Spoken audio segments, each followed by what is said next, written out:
Well, welcome to Digging Deeper Moments, a ministry of Eagles Nest Church. Our hope is that a few minutes from our studies will lead to a better Bible study for you. So we're continuing in God's story, and we moved out of Babylon into the time of the Persian Empire. And as Jonathan previously pointed out, through the Lord's prophets, Isaiah 44:28, Cyrus is his shepherd and will fulfill all his purposes. And also in Ezra, in chapters 1, verses 1 through 3, to fulfill the word of the Lord spoken through Jeremiah. Well, remember Jeremiah, the guy no one was listening to? Not only did he tell the people about King Nebuchadnezzar, he also told them about King Cyrus of Persia. And the Lord moved the heart of Cyrus, king of Persia, to make a proclamation throughout his realm and put it in writing. This is what Cyrus, king of Persia, says: "The Lord, the God of heaven, has given me all the kingdoms of the earth, and he has appointed me to build a temple for him at Jerusalem in Judah. Any of his people among you may go up and build the temple of the Lord, the God of Israel." So we see the Lord is continuing to move and keep his promises through the visions and in the hearts of the kings. Proverbs 21:1 says, "In the Lord's hand, the king's heart is a stream of water, and he channels it towards all who please him." I mean, that's just a cool verse. And a quick note, when the Lord gives to Cyrus here, he gives big. I mean, the Persian Empire is huge. So I mention all this because God has established his foundation as we move on to taking a deeper look into the book of Esther. And in her day, several kings later, the Persian Empire was ruled by King Xerxes. A few quick facts from the book of Esther. First, not all of the Jewish people returned to Jerusalem at this time, because many people had remained and had established lives in Babylon over the 70 years. Also, the Jewish people began celebrating a new festival called Purim, based on this writing. And new meaning post the original established Levitical festivals. The story of Esther is about identity, but is it just about her identity? God is never mentioned by name, but as we see, he doesn't have to be. So remember Pastor Jay and Pastor Bob talking about God playing hide and seek? Well, that's where God is here. Or isn't. Or is. Okay, definitely is. How's that for being almighty? So as we study here, I encourage you to seek to see where you can find him in this story, beginning in chapter 1, verse 8 with a party. Not just any party, but a 7-day party, where guests were allowed to drink wine with no restrictions. Okay, how many different ways can we say bad idea? I've seen bad results from one night party, let alone 7 full days. So with the king in high spirits, in verse 10, he calls out for Queen Vashti to come out wearing her royal crown to display her beauty. And she refused. Well, good for her morality, but bad for her because you don't say no to the king. And it's bad for his boys at the party, because they're like, "Hey, king, if you let the queen get away with this, then our wives are going to think they can tell us no too." Imagine the horror. So Vashti is banished, removed for her disobedience, and this opens the door for a new queen. And just maybe, God turns us into something good. Now in chapter 2, verse 5, we're introduced to a man named Mordecai and his adopted daughter Esther. Now he's her patriarchal father. So he looked after her, and he would have taught her God's word as he raised her. Now in chapter 2, verse 8, Esther enters the king's palace and is entrusted to Haggai.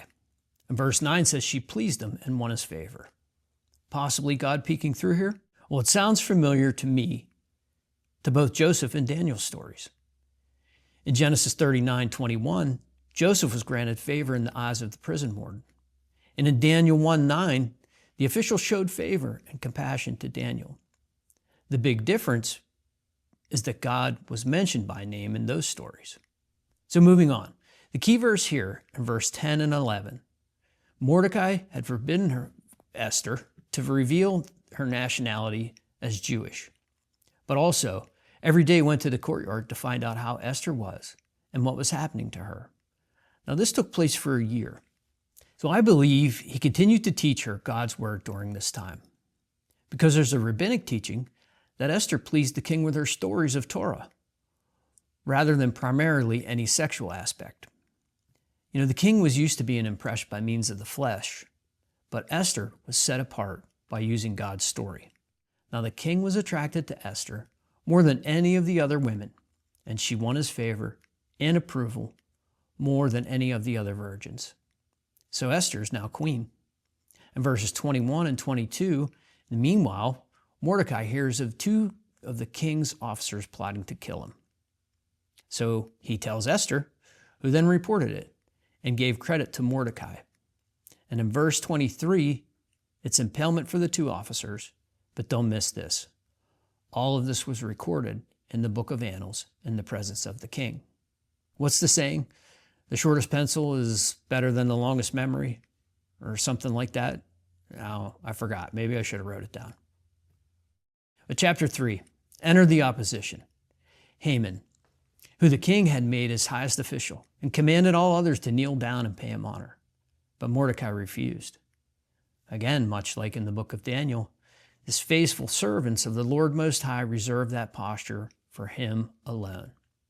And Haman is full of pride. And it doesn't sit well with him, to the point that not only does he plot to kill Mordecai, but to wipe out the entire Jewish nation within the kingdom. And he's convinced the king to order a decree. What we have to understand here is once the king orders a law, he stands behind it.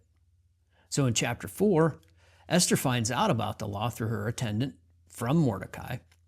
So now Esther, even though she's queen, she can't just waltz up to the king. She needs to be summoned into his presence. So they're in peril, and two things happen. In verse 14, Mordecai says to Esther, "And who knows but you have come to your royal position for such a time as this?" And in her heart, she knows it's true. So what's the plan? First, fast and pray. Esther takes the critical step 2 and says, "I am willing. I will go to the king even though it's against the law. And if I perish, I perish." Have you ever felt like this? Like as God is calling you way out on a limb? So there's lesson 1 for us here. And that's to say, yes, Lord, I'm willing. And if I'm honest, this is the way God has dealt with me. And he continues to deal with me in my life. He positions me, and then he challenges me to say, yes, Lord, I'm willing. And maybe that's where you are. So let me encourage you, because personally, I can confirm every time, and it's almost in always some way scary, but I say yes to the Lord, I am willing. He shows up in marvelous ways. And he doesn't just show up for me. This is when you get to see that God was already moving in others. And there's the real beauty in his identity. Mark Betterson sums it up in his book, Draw the Circle, the 40-Day Prayer Challenge. If I take step 1, God will reveal step 2. Don't wait for more revelation. Be obedient to the amount of revelation God has given you, then rely on him. Well, chapter 5 gives us lesson 2. After praying about it, be willing, and then do something about it. I'll sum it up from our Joshua series. Get your feet wet. Look, Jesus was sent to act for us.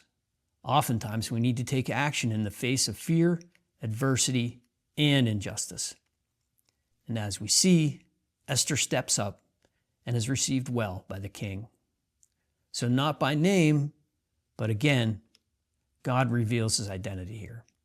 And in chapter 6, is it simply by chance that the king can't sleep and ask for the record of his reign to be read to him? Remember in verse 23 in chapter 2, all this about his life being saved was recorded in the book of the Annals. So the king hears it. He's like, hang on a minute. How has Mordecai been rewarded for saving my life? So the king summoned Haman and asked him how he should reward a man who has done something great for the king. Haman, thinking the king is talking about him, doesn't hesitate to tell him he has a great plan, not realizing it's for Mordecai. And as we read, we learn it completely backfires on him. Haman is humiliated and has to honor his enemy. And it gets worse. At the banquet the following night, Esther reveals her identity as Jewish. Now the king realizes Haman's deceit and is outraged. As a result, the pole Haman had set up for Mordecai to die on becomes his own instrument of death. And as for Esther's willingness to act, the Bema Discipleship podcast with Marty Solomon sums up Esther's actions perfectly with the words Jesus gave to his disciples in Matthew 10:16. I'm sending you out like sheep among wolves. Therefore, be as shrewd as snakes and as innocent as doves. So Esther proceeded with wisdom and discernment. And as we close out the remaining chapters in 7 through 10, Esther and Mordecai importantly save face for the king with another decree that the Jewish people can defend themselves, which saves those with that identity across the entire empire. So I hope that you're encouraged today, encouraged to pray about it, be willing, and then do something about it, and rely on God's righteousness. Devote your life to action like Jesus, so God can say to you, well done, good and faithful servant. May God bless you. Amen.